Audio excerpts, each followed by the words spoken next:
Hello there and welcome, and in today's video I'm going to be showing you the top 10 most amazing Ark tames. So without wasting any more time, without further ado, let's get straight into it. In at number 10 we've got the Utterrannis, and I'm putting this creature here because everyone really realistically does use the UT in a given boss battle scenario. You'll use it with that roar that it has, which essentially buffs your own creatures up, and also they will take less damage. It is called the courage roar, and they also do have a fear roar as well, although that's not really commonly used as it does have a size limit. But still, if someone's trying to raid your base on a Pteranodon, you can actually use that fear roar, and that player will lose complete control of the flyer that they're riding. Or it could be a glider in the case if maybe they're on one of those smaller other gliders. Just some nice PvP tips for you people out there if you know you're in need of that, because sometimes you might be in a scenario where you have a UT and you need to get a Pteranodon away from your base with an enemy player on it. Just simply use that fear roar. But I also find they're great general carnivores as well. They have quite a lot of speed and mobility on them, which you don't really get on a Rex. Yes, the Rex is a great boss creature, but still it doesn't really stand. It's one of those amazing Ark tames for me because it's not really as versatile, and some people might forget about the UT apart from those other that boss use, of course, that I've already mentioned, because you really can get a lot out of this creature, and it just, people generally don't, and that's what I don't like about this creature, or what I don't like the outlook on this creature, is people don't really use it as much as they should in their uses that I think it really works in. So continuing on, we have got the Crystal Wyvern, and this could be of any variety, just whichever one you find preferable. For me, it is the Blood Crystal Wyvern. I know there isn't a Blood Crystal Wyvern here, this is simply just a tropical one, but I know a lot of you down in the comments have been really liking the Ember Crystal Wyverns, and I do definitely agree with that. They are quite a nice Wyvern to have. And the reason why I say these are so much more amazing than just the regular old Wyvern is I find there's a lot more variety, and also just generally they have nicer special abilities. Yes, breathing fire or lightning or poison or ice is still definitely something cool and useful, but they're a lot more inventive with the Crystal Wyvern abilities, and I find, considering just how easy they are to tame compared to the normal Wyvern, it really is a no-brainer just to get these instead. Yes, they are locked behind a kind of a level 60 barrier, and you do need to get that primal crystal, so you need to knock out a Crystal Wyvern first, but I don't find that to be too much of an issue when taming these things. I really don't struggle with it as much as raiding a Wyvern Trench. And yes, you can do it with a Field Hawk, and it's not the hardest thing in the world. You can do it with the Griffin relatively easily as well. But then you've also got to go through the whole raising process, and really it's a lot of time and effort you have to put into it, especially on official. Whereas with these creatures, yes, maybe getting to the level 60 might be a little bit of a challenge, but as soon as that passive tame is finished with that primal crystal, you've got yourself one of these things, and they really are just great flyers to have. It's 100% worth getting one. So the Snow Owl, I find, often is very much used, but also not often talked about in a way, because I find that yes, loads of people use this thing, but they don't talk about it as much as they should, just considering how great this creature is. And some might say, well, there's just simply better creatures out there, and I will agree, it's not the cream of the crop, it's not the best Ark creature out there, but it definitely is one of those most amazing ones in my opinion. But obviously, considering that we're only in the number 8 spot, there is still going to be a lot more to come with this creature. Namely, they do have the dive bomb ability, which you can also find on the Desmodus and the Griffin, a terrific ability which I really do love, as it vastly increases the speed that a flyer can travel at, even if they're just general coasting in terms of their flying is not the fastest. If the RG had this ability, it would be absolutely insane. The RG is actually later on in the list, by the way, if you're wondering about that thing. They also do have, not the RG, the Snow Owl in this case, you can probably tell that already. They have a heat-seeking UV ability where, you know, you can spot out and scout out any creature. Just apply this to what you really think it would be. And also they can heal any kind of creature as well, that being your own creatures, wild creatures, or tamed ones. It goes around full circle. And also this is really useful as well if you're knocking out a wild creature and yeah, its health is simply too low. You've pumped so many tranks into it that its health is really low, but also it's still not knocked out yet. And sometimes you might get this on some Rexes if they've been battling stuff before, their health is already quite low, and you start knocking them out and it really gets to a stage where you can't put any more tranks into them.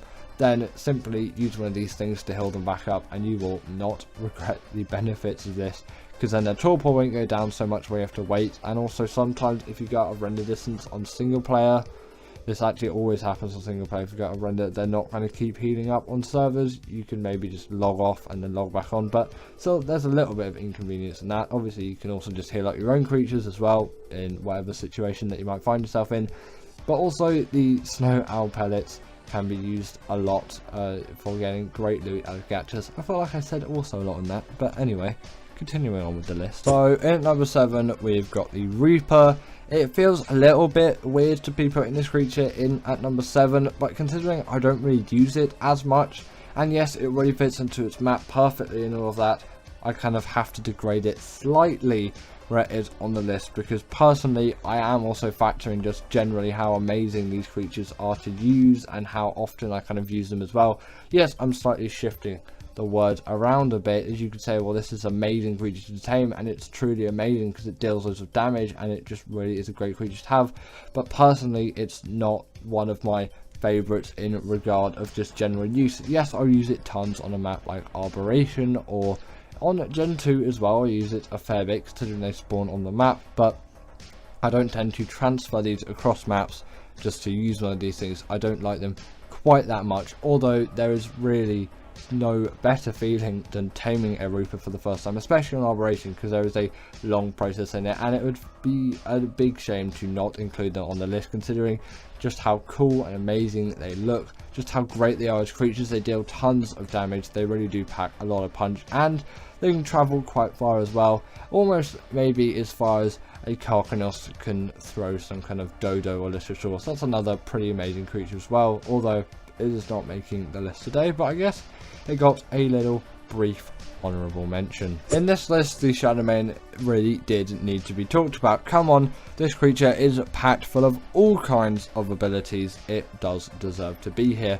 Firstly, it is an extremely mobile creature for its size, and yes, while the Thyla does a similar sort of thing, in a way it doesn't really compare to the amount of height that you can get out of this thing. There's a serious amount of mobility withheld, and yes, it cannot climb any kind of wall or vertical surface. Once you see this jump in the B-roll here, you'll realise that you're never going to need any of that. It can really jump to insane heights, and it's actually still a little bit crazy to me every time I do it, because although these are amazing creatures, I don't actually use these the most often. I've kind of come off them a little bit recently, but I've also kind of been coming off Ark a bit recently. I haven't really been playing a lot since ASA came out, really, actually, because I've kind of been put off because of the game a little bit. They're also really great underwater tames though, and they have the hydration buff, they can go invisible, they have the pack buff, they're great for bosses, and they have natural armor too. The only real not amazing thing about them is just the horrible taming method, which I will still never like to this day.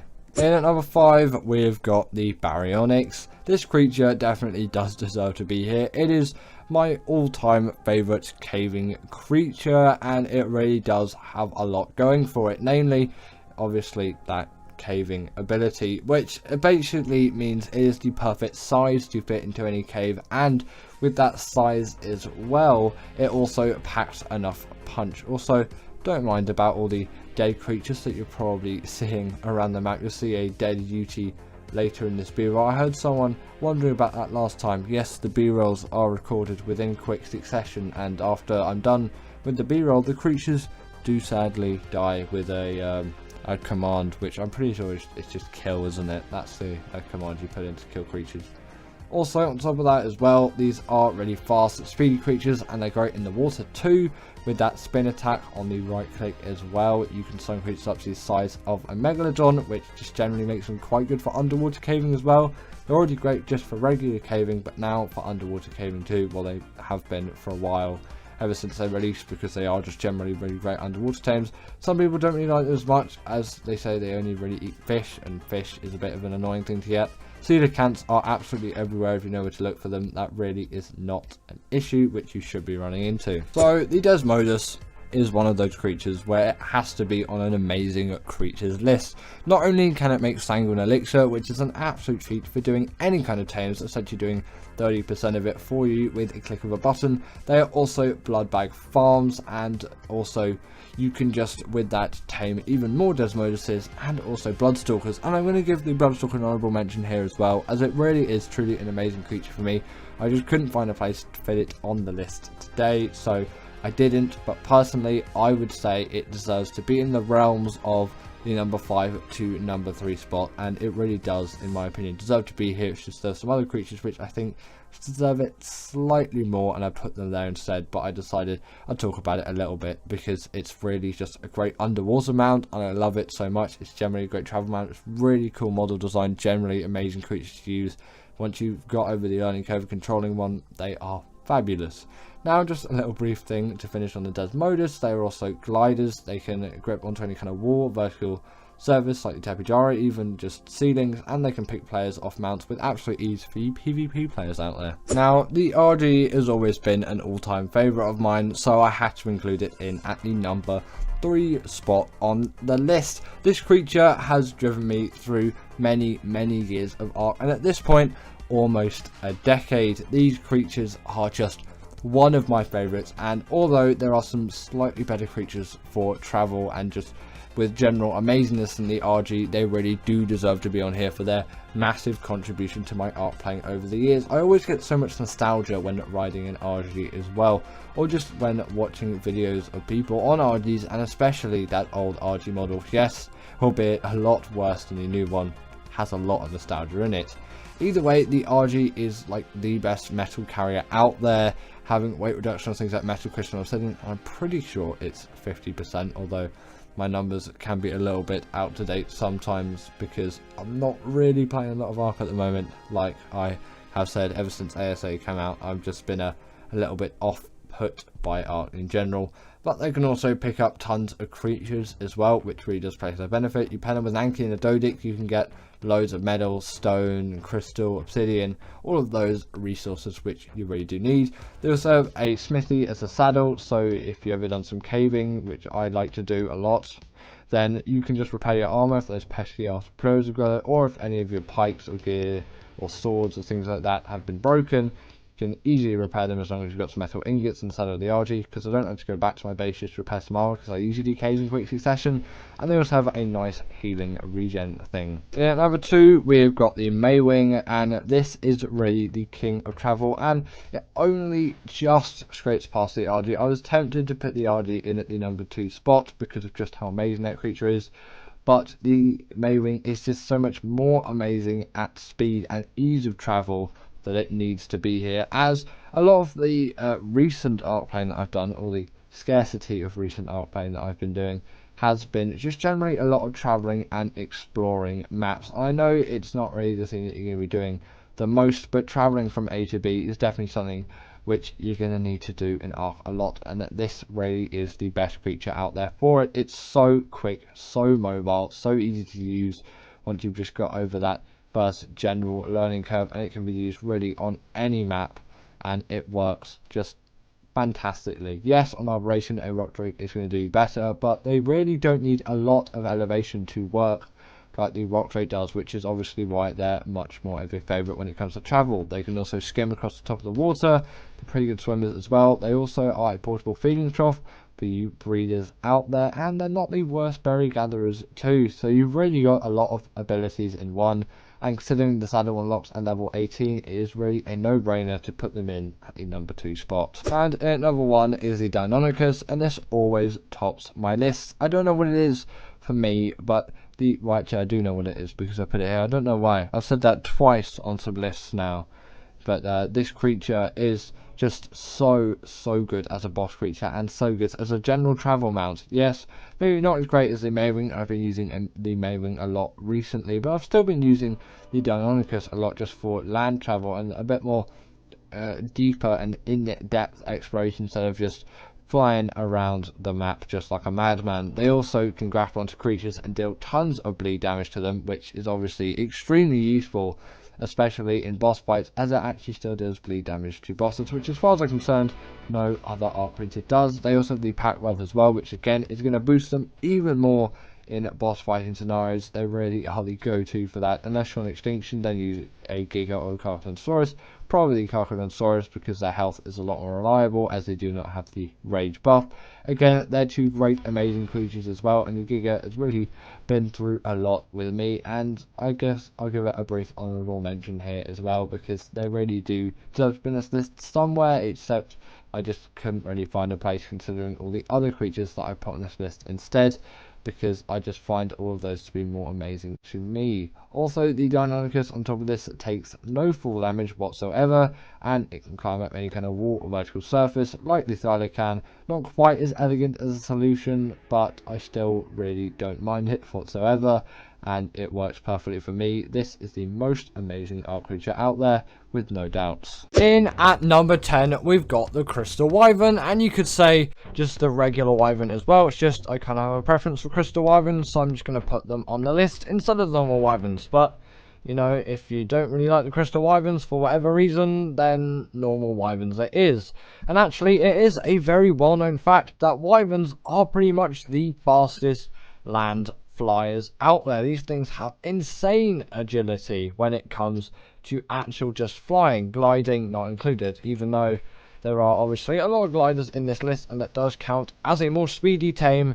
But in the sake of just flying around, these things are actually pretty speedy when it comes to it, for obviously that main flying. They're faster than the Pteranodon and a Capybara, of course, and way faster than something like the Quetzal. That is an insanely slow creature. And even though you can't level up movement speed anymore for flyers without obviously enabling flyer speed leveling, or with the classic flyers mod, obviously those two options accessible on single player only unless you're a host of a server, these things are still going to offer a great amount of speed, and you're really not going to be worrying about the speed of these things, considering that they are definitely some really fast tames, and considering how easy the Crystal Wyverns are, they are a really great option for your first flyer on Crystal Isles. Next up, we've got the Rhyniognatha, and this is definitely one of the newer flyers which has been added into Ark, but it definitely does need to be put on this list for many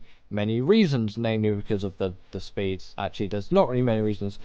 It's speedy. That is how the Rhyniognatha works. And if you didn't know already, it spawns on the island and the Lost Island. They're your only two maps and your only options. On ASA as well, just as a little bonus, they are nowhere near as rare to find, unless obviously you're playing on the normal version of Ark. Then, well, I can't really say normal, they're both normal, but the old version of Ark has a much rarer Rhyniognatha spawn than the new one, and actually it seems a bit like an overspawn for the new one. There just seems to be Rhyniogathas everywhere, but you can always raise your Dino count, use the Destroy Wild Dinos command if you want to tame yourself a Rhyniognatha on the older version of Ark, and you're in a single player world and you have access to those commands, of course.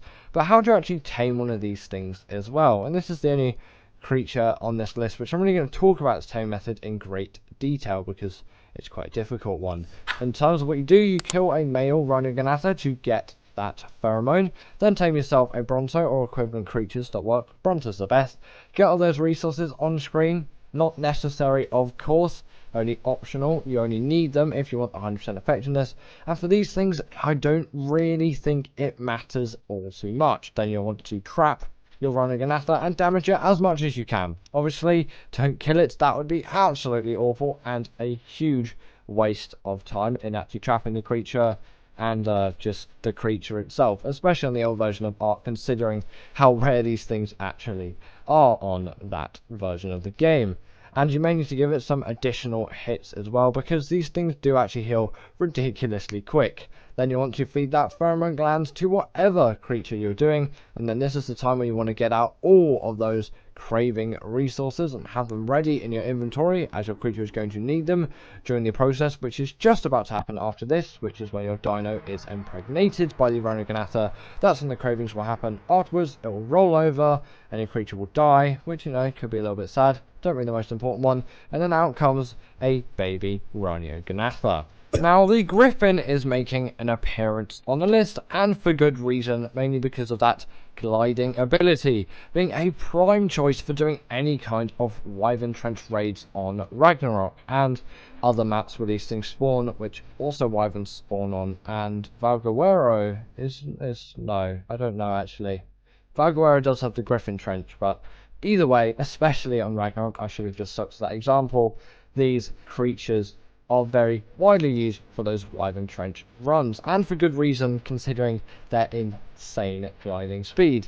And this does have a bit of movement speed on it, by the way. This isn't the actual speed, but this is the early days of B-roll, and this is actually the first piece of B-roll which I ever recorded for the channel, and it's still kicking around today. Actually, there's a nice little memory of when I started doing the top 10s, and there's actually audio attached to this as well. But obviously that has been muted as I'm talking over it with me now, because me about 6 months ago, for some reason I'm ridiculously slow at talking. But also, on top of the Griffin's insane speed, don't know why that's so hard to say, these things are also really great at dealing damage as well. And that glide ability can also inflict damage onto the creatures as well. If you dive bomb them, I think that's what it's called. And you'll see it being used here. And it is actually a pretty useful tactic, and a very unpredictable one if you're going up some players in Ark, which, you know, may be somewhat predictable if people know the Griffin, but you can definitely be very sneaky with those glide attacks. And again, very, very great for doing any kind of Wyvern Trench runs. You can get quickly in there and quickly out with no trouble whatsoever. In at number 7, we have the Managarmr. And this creature definitely does have to be put on the speedy tames list. And I think for this creature being a speedy tame, it definitely does make sense. Like, this creature can absolutely zip across the map, although it does have a slight kind of learning curve to it, so I'm not actually going to put it as high as maybe it could have ranked. And also, I don't know, I'm not really kind of into this creature as much as some of the other creatures, and I don't think that as useful of a speedy creature, which is why some creatures like the Gallimimus I'm just not going to put on this list, partly because there are definitely some faster creatures out there, but I don't really enjoy using them. And the Managarmr is kind of one of those, and considering its bugginess as well, I don't think it is the fastest when you take everything into comparison, although it definitely is a very speedy tame and worthy of this list. You just might say the creature after it and the one after that is just a little bit slower than it, and maybe you could say that, but over longer distances those creatures are going to hold up a lot better than this thing. This is definitely more of a short burst distancing creature, but also with their freeze ability they are definitely very useful, not just for speed but also for freezing things, which is a surprisingly OP ability actually, considering how long these things freeze other creatures for. The only thing to watch out for is the bugs. Next up, we've got the Snow Owl, and this is one of the most revolutionary flyers out there in my opinion, and it is so widely used by every Ark player that has ever set eyes on one of these creatures, and I'm pretty sure they're available on Fjorda as well, not just on Extinction, so you can dig into these creatures even more if you are on any of those maps. Of course, Extinction and Fjorda, I think, are the only two maps where these things spawn. The reason why I'm mentioning that is Extinction is a paid DLC map and Fjorda is a free one, so it is a lot more accessible, and I know a lot of you down there who watch these videos do actually play Fjorda, so, you know, it kind of makes sense why I'd mention that.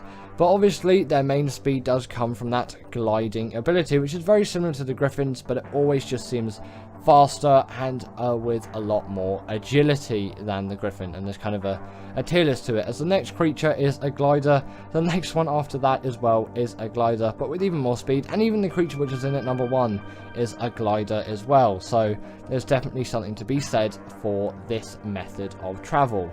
And as well, they do have a sort of heat seeking ability to spy out any people who might be trying to raid your base in a PvP scenario, or any creatures which may be missing in a PvE one.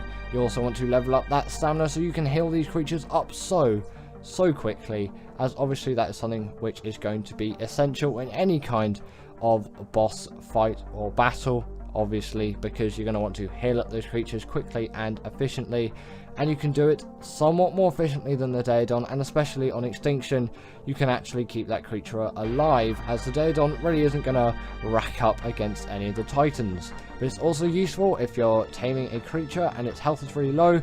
Then if it's wild, obviously it's not yours, you can't heal it with the Daedon, but you can heal it with a Snow Owl, which is just a nice little thing as well. And with their pellets on top of that too, these things can gather insane loot out of any kind of gacha, which is definitely something to be said, and something which is a very nice thing to have, which no other Ark creature can offer. And if you do have Extinction or Fjorder, definitely go for the Snow Owl.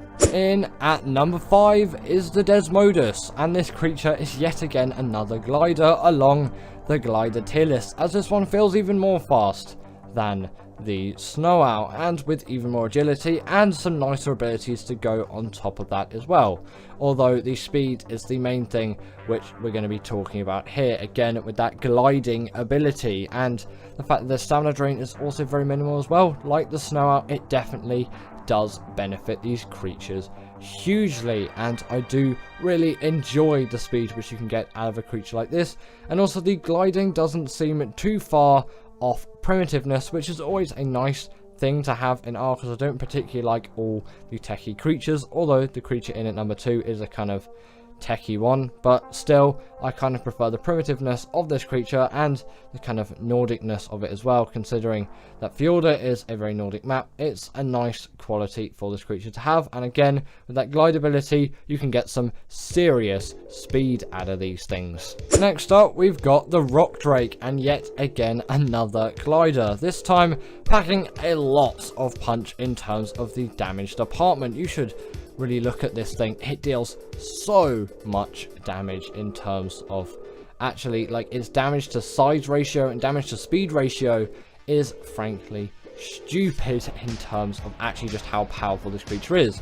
But it really does make it a very useful one, and although not the greatest on maps that aren't Arboretion, it definitely has to be said to be a fast creature, and definitely one of the faster ones in the game, obviously being even above the top 5 in this list that we've got here today, which obviously mean it must be fast. And I'm not giving you the best example here considering I'm in quite flat terrain, but the stamina drain is pretty low, so when these things are actually in some proper serious action, they can glide for a long while. And also on top of that, they can grab onto any kind of walls, and also they can kind of zoom onto walls as well, as long as they are close enough to them. And obviously when your HUD is enabled, which it isn't here just for the sake of the b-roll, you'll get a little crosshair on your screen when obviously you can grapple on to those rock faces. So it's not like you just have to spam click buttons and then as soon as you get close enough, there you go, you can now click on it, but you don't really know when you're close enough.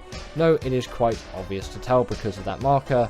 Just for the sake of the b-roll, I've turned the HUD off, so obviously that isn't there, although it is pretty easy to judge with your eyes as well. Just, you know, a little bit of assistance is nice. And if you haven't already, definitely go and tame yourself the Rock Drake. You'll have an absolute blast with this thing. In at number 3 is the Bloodstalker, the living Spider-Man. This creature definitely is one when it comes to any form of agility, and it really can't be backed down for that skill. And it is one which actually hardly any other, if not any other, spider in Ark possesses, as the Rhynio is one of the most downright useless creatures out there.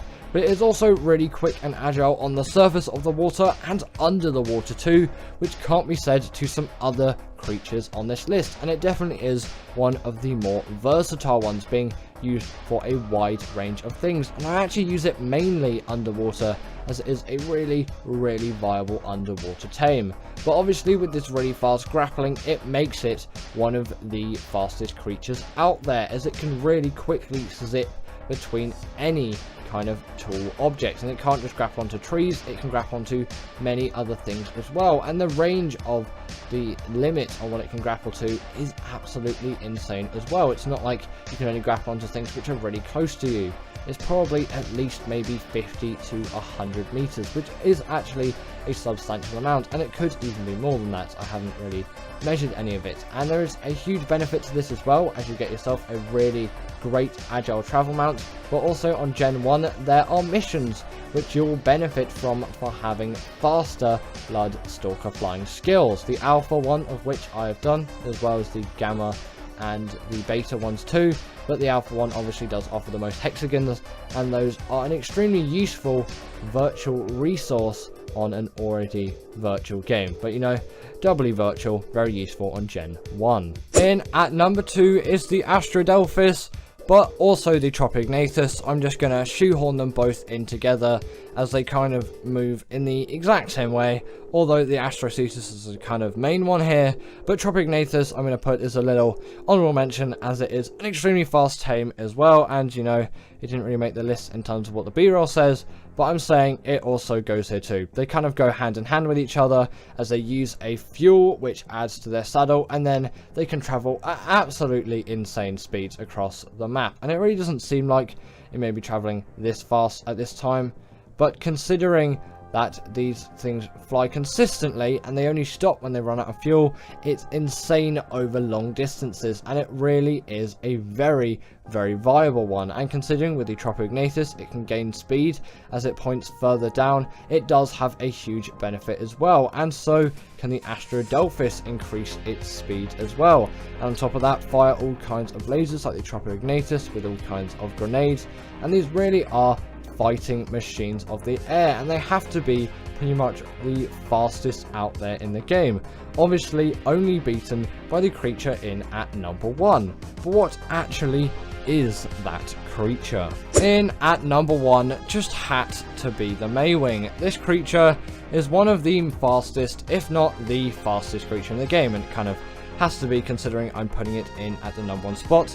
Sorry Syntac, the galley just simply doesn't make the cut. But either way, in terms of this thing, it is probably the most efficient glider out there, and with also the fact that its saddle is unlocked at level 19, it really does have something to be said that you can have this so early on in the game, and it is the best travel mount out there in my opinion, and actually the fastest travel mount really out there in my opinion. And you may be able to get a creature which can go faster for a short amount of time, but over long distances these creatures are going to be your biggest friend with absolutely insane traveling speeds, obviously increasing as you shoot further down like the Tropnatus and the Astrodelus, but I think this is even faster than all of those, and I really do credit its speed, especially considering the level it is unlocked at. And also it does act as a feeding trough as well, which is just a nice little ability to have, and actually it doesn't really do that bad on same elevation terrain, which some other gliders really do struggle with. And obviously it can gather berries too, which is just a nice little bonus which I think we all really need to appreciate. And give it up for our patrons Ekaterina Puchkova and Karina Thorne, Dominic Maciejewski, sorry about that name, and everyone else that's on this list. All the people I've mentioned are paid members, and if you feel like that's something you want a shout out at the end of the video, go join the Patreon or become a paid YouTube member.